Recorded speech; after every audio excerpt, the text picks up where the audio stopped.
I think all of us here are so tired of being on the fence. Like for the last few years, the last 3 years before we built the creamery, every year we have to sit down and have business meetings once a year. They're required, elect a board of directors and all that stuff for the farm. And every year we talked about if we were going to get out the dairy business or not. We were on the fence about it. Eventually we decided to build the creamery, then COVID, and it hasn't succeeded yet, and it hasn't failed. Right on the fence. And I think that's been the hardest part of it for me is there's so much anxiety for everybody here on, are we going to make it or are we going to fail? And we're all to the point where we would just assume fail so that we're not on the fence as we would assume succeed. And of course, we would want to see, everybody wants to succeed if they start something. But I'm so tired of being on the fence as to whether or not everything's going to work that I would take either. And I think that's the way my father feels. I think that's the way my wife feels. I think that's the way my mother feels. I think that's the way my sister feels. If y'all didn't know, my sister is the one that runs the creamery. And it's so much stress and anxiety. And so we also had our main housing barn on the farm collapse the day after we bottled our first jug of milk, which was about $500,000 barn. Um, if you've been following this page for a while, you'll know that there was a long legal filing that took place with the USDA. Ultimately, we were denied. It was a barn that was built under basically we were fencing cows out of the waterways. The building had a 10-year, you know, all the way warranty on it. It fell down on like the ninth year and the 11th month, but the company that built it had since gone out of business. The company that bought them out didn't buy out the warranties. So it was just all of these cascading problems that basically led to the barn wasn't rebuilt. We didn't carry enough insurance on it because it was under warranty. And you don't know what you don't know. And so that's also just been a huge taxing stress because we don't have the barn anymore. I mean, it's where most of our cows lived. And so when I first got on TikTok and started talking about that, people wanted to know if I'd start a GoFundMe. They wanted to know if I'd start a PayPal or a Cash App or any of those things. And if you know anything about farm culture, we won't accept something we don't feel like we have earned. And I can't accept money from anybody because I know there's somebody out there in the world that needs it more. There's somebody out there that doesn't know where their next meal is going to come from. There's somebody out there that doesn't have a house to sleep in tonight. And that's where GoFundMe's and PayPal's and Cash Apps, those are people that really need those things. While we're under a stress and we're under a problem, I didn't want to just accept money from people. But what I did want to do was I wanted to go out and I thought, what could I do? What could I do to bring people out to the farm so that they could see the creamery, so that they could be interested in coming to try the ice cream and try the milk and meet the cows and meet the people and see, just see everybody here. And that's where Wudtok came from. Wudtok was a chance to bring people out, show them the farm, and raise money in a way where y'all got something back too. I don't mind putting on an event. I don't mind putting in work, but at least that way we felt like we had earned it versus just taking money from people. And it's a weird thing to explain for a farmer, but it's important to us that we feel like we earned it. Going back to ultimate answer to this question is, how does my father feel about Wudtok? He's excited about it. But the thing about my dad, guys, is he's worked on the farm all his life, and for the last 15 years, he has not even paid himself. He has literally worked for free for 15 years and has never taken anything. And he feels like he can't retire because we're so on the fence. He feels like he has to be here. On the one hand, the farm probably can't function if he does retire because I don't know that we could afford to pay somebody to do what he does. But on the other hand, it's not fair for him at all. To me, it's not fair for him at all that he works for nothing. Um, and I would love to be in a place where financially we could afford to pay somebody to do what he does so that he could retire and kind of, enjoy the fruits of his labor over time. But that's kind of the story with my dad. And I don't know how to say that in 60 seconds or 3 minutes, so I guess that's why I hadn't talked about it yet. But yeah, so that's and I guess the other thing that kind of spurred Wudtok along was when I was thinking of, I was already thinking about it, considering it. And if you guys follow Tainted Lyrical on TikTok, he had a tree fall on his house, and him and Katie, his wife, weren't sure what they were going to do. And so I actually reached out to him and I said, hey man, you want to, if it would help you in any way, we'd be happy for you to come up. And I knew he was into music, and I said, man, if it'd help you in any way, if you wanted to come up and put on a concert, we'd love for you to come out. We'd love for people to make it out to the Creamery, and you could sell tickets, and hopefully in that way you could, fix your house or rebuild a new house or whatever. And he got back in touch with me, and him and I kind of talked about it. And I guess that's where ultimately we came up with the name. I was calling it TikTok Woodstock, and I think he may have been the one that quoted Wudtok to me. But ultimately they got their situation figured out, and then the idea was still there. And in the scale of helping the farm, it had to be a much bigger event. That's why we were shooting for, I think we started out shooting for hopefully 4,000 people. I think with day passes and everything, we're hoping to shoot for somewhere around 7,000 people. Y'all have access to calculators just like I do. If we can sell 4,000 weekend passes and 3,000 day tickets, it'll inject. Of course, everything's got to be paid for too. The performers got to be paid for, security, and it's a lot of costs associated with it. But the way we set it up was so that the farm itself here, the farm that's been limping along, would get a direct payout as the venue. So Wudtok is actually its own company that's, and it's going to be using the farm as a rental space, and the farm's going to get a lot of people asked us what charity, if it was a charity thing. In this actual case, the farm is the entity that we're trying to help. And so it's been figured out that a percent of ticket sales will go to the farm. I think it's going to be right around 12.5 or 15%. So that's the idea, to try to get off of that fence, stop teeter-tottering, and I would love to see. For me, it would be to see the stress lifted. I want to see the stress come off of my wife. I want to see the stress come off of my dad. I want to see the stress come off of my sister. And that's what it is for me. I want to see that stress lifted. And if we manage to sell all those tickets, I think it's close to I think the farm would get close to $250,000, and that is something that would actually start to ease some stress.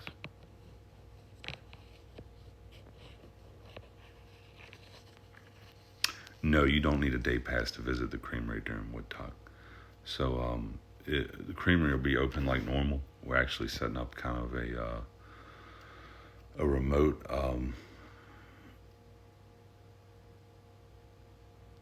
We're going to have. I think we're going to try to have an ice cream trailer in place over at where we're actually putting on the venue, the concerts and stuff, so that you can buy our ice cream and not have to come over to the Creamery if you don't want to.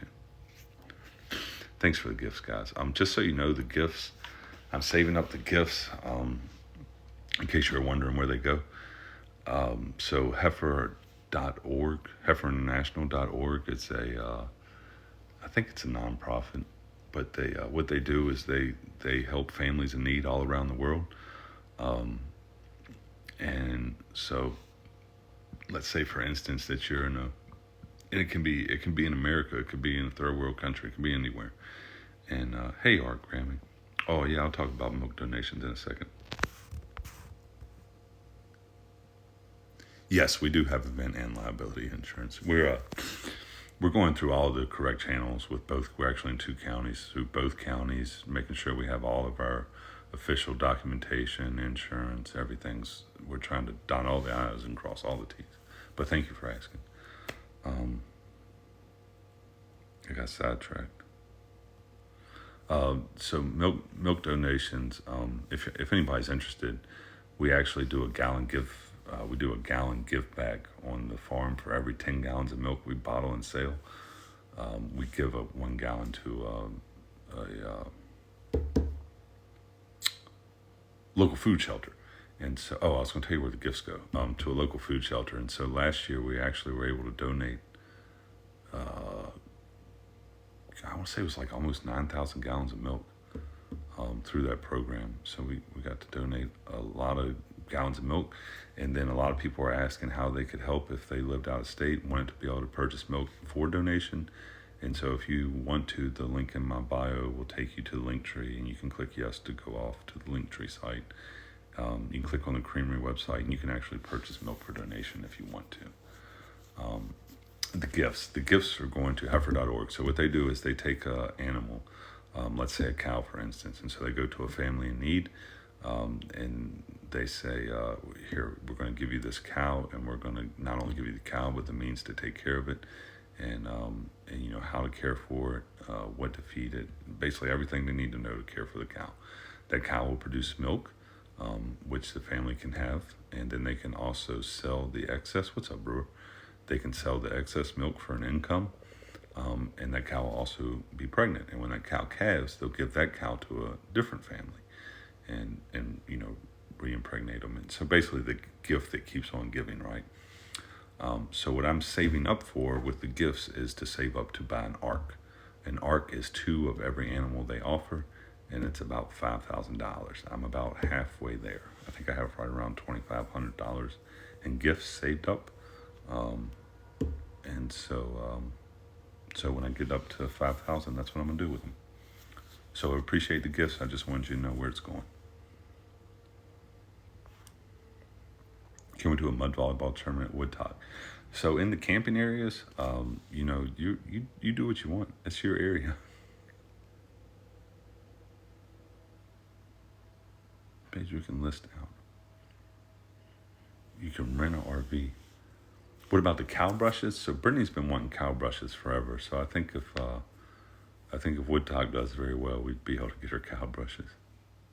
Wudtok for a day. We haven't set the day price yet. So we're waiting. If you're interested in that, what we're waiting on is finalizing what we would call our headliners for Friday and Saturday night. And then based on who those headliners are, we'll set the rate for a day ticket. It's going to be, I'm not going to lie to y'all, it's going to be somewhere in the neighborhood of $100-ish. So obviously a weekend pass where you're getting Thursday, Friday, Saturday, and Sunday is $250. So it wouldn't make sense to piece together day passes that were cheaper than that. But also you got to pay to have the people for parking, pay for the performers, pay for the security. So it'll be somewhere in the neighborhood probably of $100. I would say top end's probably like 125, 130, but you know, I think the lower end will be about 100, so somewhere in there. Figure out about live streaming. There's no way for us to stop it as far as people being here and streaming it. I don't know if we're specifically setting anything up. How big of a tent can you have? We have a 2018 range 42 print. Oh, cool. How big of a tent you can have? So like in the normal, we're calling it primitive camping, where you can camp. It's you know, it's basically whatever size tent you want to camp in. Handicap spots for RVs. There will be RV spots. I'm not sure what makes a RV spot handicap. Just how I don't know. I've never used an RV before. No.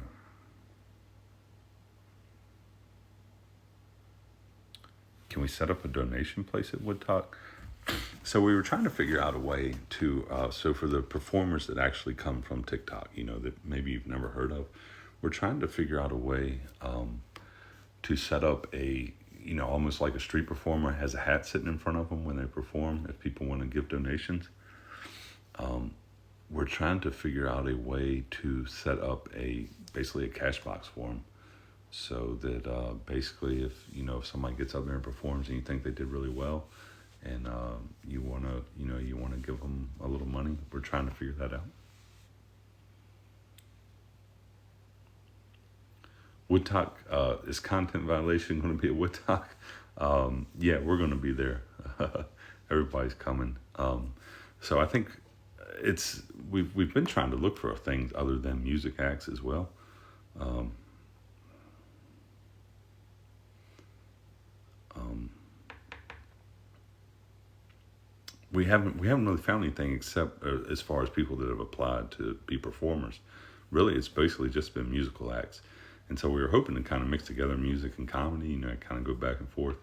It looks like that's probably not going to happen. So I think because our particular niche is more of a comedy show, I think we're kind of gonna almost kind of host the evenings, and where bands are switching out, we'll kind of do little segments, kind of in between them.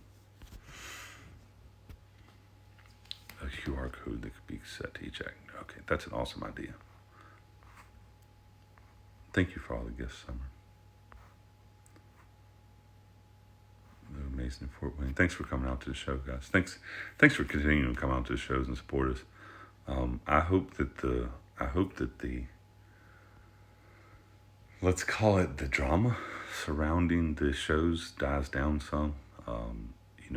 I got on TikTok kind of as a retreat to get away from my stress. I know some things from doing the shows with the guys have been very stressful, but we are trying to get rid of some of the stress as far as, I know a lot of people had questions about security. We're trying to address them. And, Tim, the Georgia landscaper, I've talked to Tim. Him and I are good. At least to my end, I'm good with Tim. I hope he feels the same way about me. I don't have anything bad to say about Tim. Is Lawson doing church service on Sunday at Wudtok? So I do know that we have Kevin Lawson and Jolly Green Giant are going to be doing a church service, and Rare Breed of Music is going to be performing with them. He's a guy that does, let's call it Christian hip hop.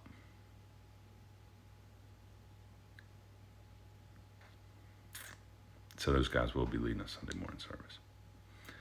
Is Tim coming to the next show or to Wudtok? I don't know the answers to that. As far as coming to the next show, right now my understanding, and guys, I find out about so much of this stuff after it's already happened. For example, I didn't know he had left the show until I found out in a live. Somebody came in live and told me he had. I didn't know he left the group. I didn't know he'd gone on his trip. But as far as I know, he right now he doesn't want to be a part of it. Handicap close to stuff, so it's not too much walking. Handicap accessibility to get to the stage and stuff. So we're actually going to run hay rides from the RV area up to the what you would call the stage area, so that you can and we'll be able to load your wheelchair or whatever you need on there. So that you don't have to, but it's only I'd say it's about a quarter of a mile. Is he still getting his cow if he wants? So we still have the Georgia and Udi calves, and if he wants them, they're still his. He knows that. I know that. Brittany knows that. That's up to him on his end if that's something he's still doing or not. He's going through a lot of things. If you got the time, say some extra prayers for him. He is going through a lot of things. He had some things happen with his business. He's had relationship changes with him and Babe, and he's set himself. He's kind of lost, and he's out there, and he's trying to find out some things. So, praying for him. The next shows that I know of are in North Carolina on I think the 11th and 12th. Um, but you can go to the website contentviolation.com and you can see where the next show is coming up. There's I think in June there's going to be some shows in North Carolina, and I think Florida and Texas are some that we're going to be putting up for sale soon. Oh, is Daphne in here?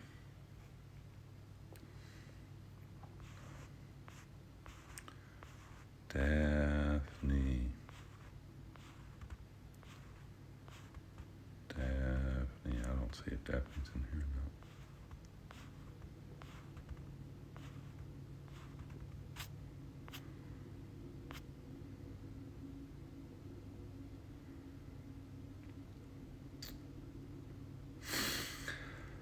All right, guys, it's winding down for me. I'm gonna check the questions section.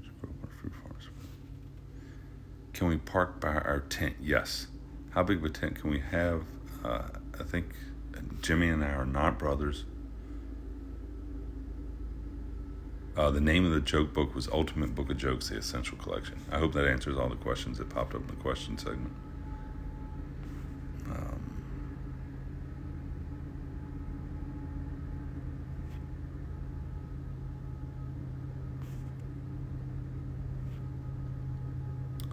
Do you need volunteers in September? So I'm not actually the one that's vetting the volunteers.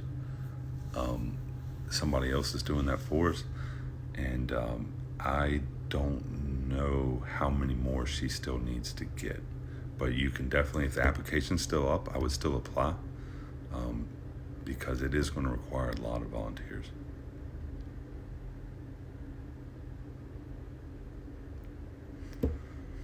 All right, I'm going to watch to see if there's any more questions. I'll try to grab another question or two, and then I'm going to hit the pig, guys. So I am. You applied. Thank you. Thanks for applying. Thanks for all the people that did apply to volunteer.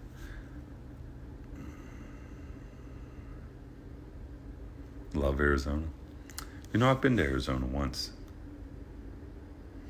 I think if and when we go to Texas, I think we're looking in the Dallas area.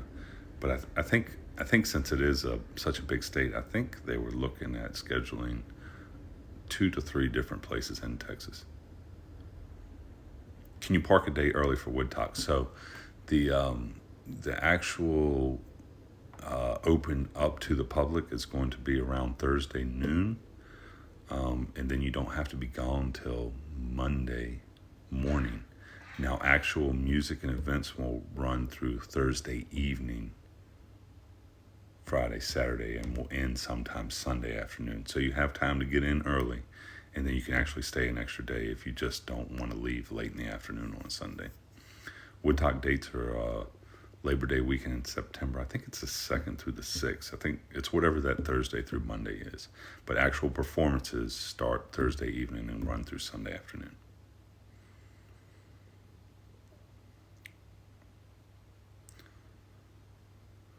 All right, guys. Yes, we are going to be implementing some day passes, and hopefully all of this information is getting out to you guys through TikToks and a lot more live starting sometime next week. Like I say, we're just waiting to finalize kind of the last few main performers, and then we're going to announce them out, and then we're going to start promptly after that announcing all the TikTok performers we have.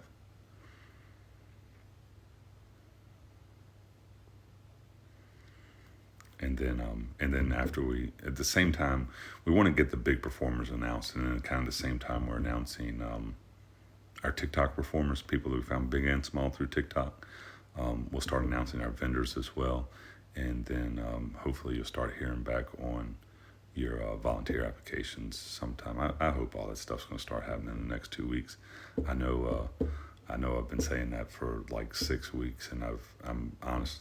I try to be very honest with you guys. I've learned a lot. Hopefully next year all this goes much smoother. None of it's happened as fast as I hoped it would happen, but it just takes time to get people under contract, is what I've learned. Somebody asked about Cooper Allen. He's one of the last few we're trying to get under contract. But he did finally get in touch with our camp, so we're at least talking to him.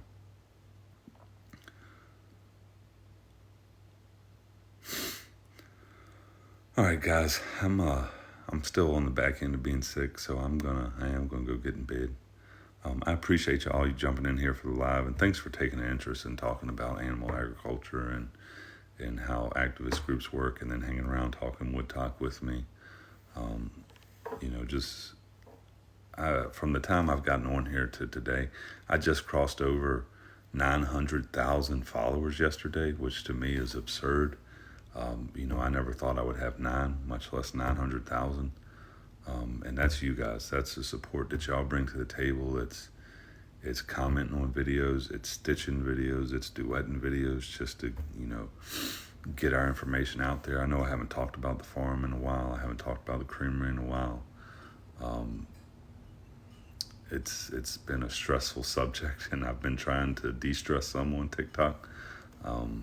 But we'll get back to making more content. I actually got a whole new. I've been inspired by some other TikTokers to drum up a whole new series that I'm looking forward to starting with. Finally going to get Tommy Ray onto the TikTok. And it's a series going to start with him, hopefully by next week. And I've just got all kinds of ideas for that.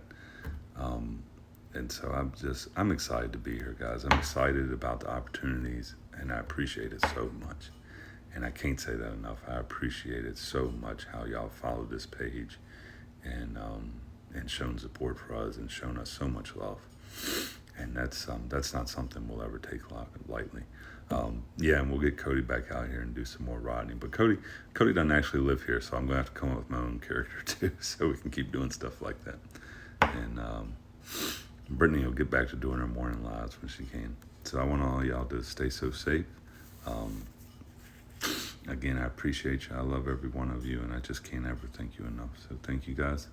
Y'all have a great night, and stay safe out there.